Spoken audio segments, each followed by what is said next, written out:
андай қатты шай сондайда отырған сияқтымыз. Алмазым да өледі. Бүгін керемет гендер партиядан кейін осындай стол жайып қойыпты, балназымен де өледі. Бұл екен өте қуаныштымын. Рахмет сізге. Өте гостеприимная. Бұл балназдың туған әпкесі екен.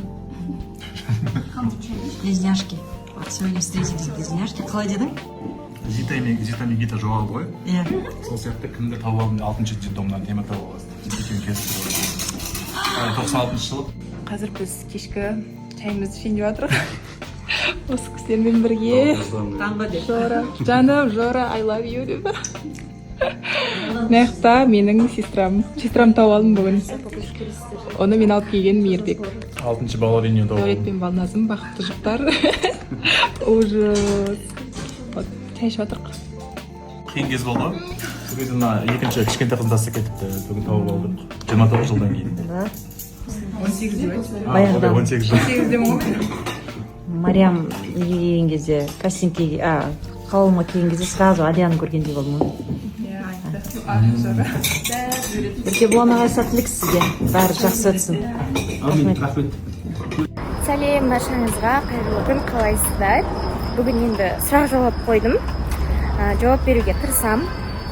Қазір Арук әкеміз Атакен жаққа бара жатырмыз. Бір телефонға қатысты бір заттар алу керек еді. Алматыда бүгін жаңбыр, кәдімгідей айта алмаймын. Күн бұлт болып, осы күнге шейін қатты ыстық болып келген 37-ге дейін.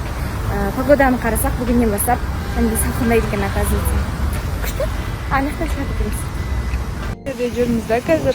Как называется эта улица, я точно не знаю. Бірақ та есімізде бар. Осы 2017-де экспоға келгенбіз полностью. Нұрай болмапты ол кезде.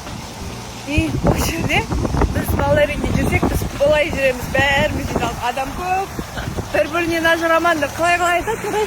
Ажырамандар, жоғалып кетесіңдер деп айтатын еді бәрі. Только еске алып жүрміз. Тамағымен үйіне жаңағы әкетіп баратыр екен. Яқта келіншегім ек қалады. 3-4 күннен кейін мынау ек қалады. Не болайын деп тұра берсің. Еріккендер деп айтады жастар, мынау енді. Бірден ата мен папа жаңағыдай. Я хотела как-то переехать сюда, потому что на жер арзан, квартиралар да арзан. Жұрна Алматы по-любому тянет такой, Ол жүректен шығады ол, ауыздан емес. Бір айтатын сөз бар ғой, бір кісінің бір айтқан сөзі. Менің сөзім дейді, менің басымнан емес, менің таза жүрегімнен шығады. Дейма, қалай айтқан? Кім? Вот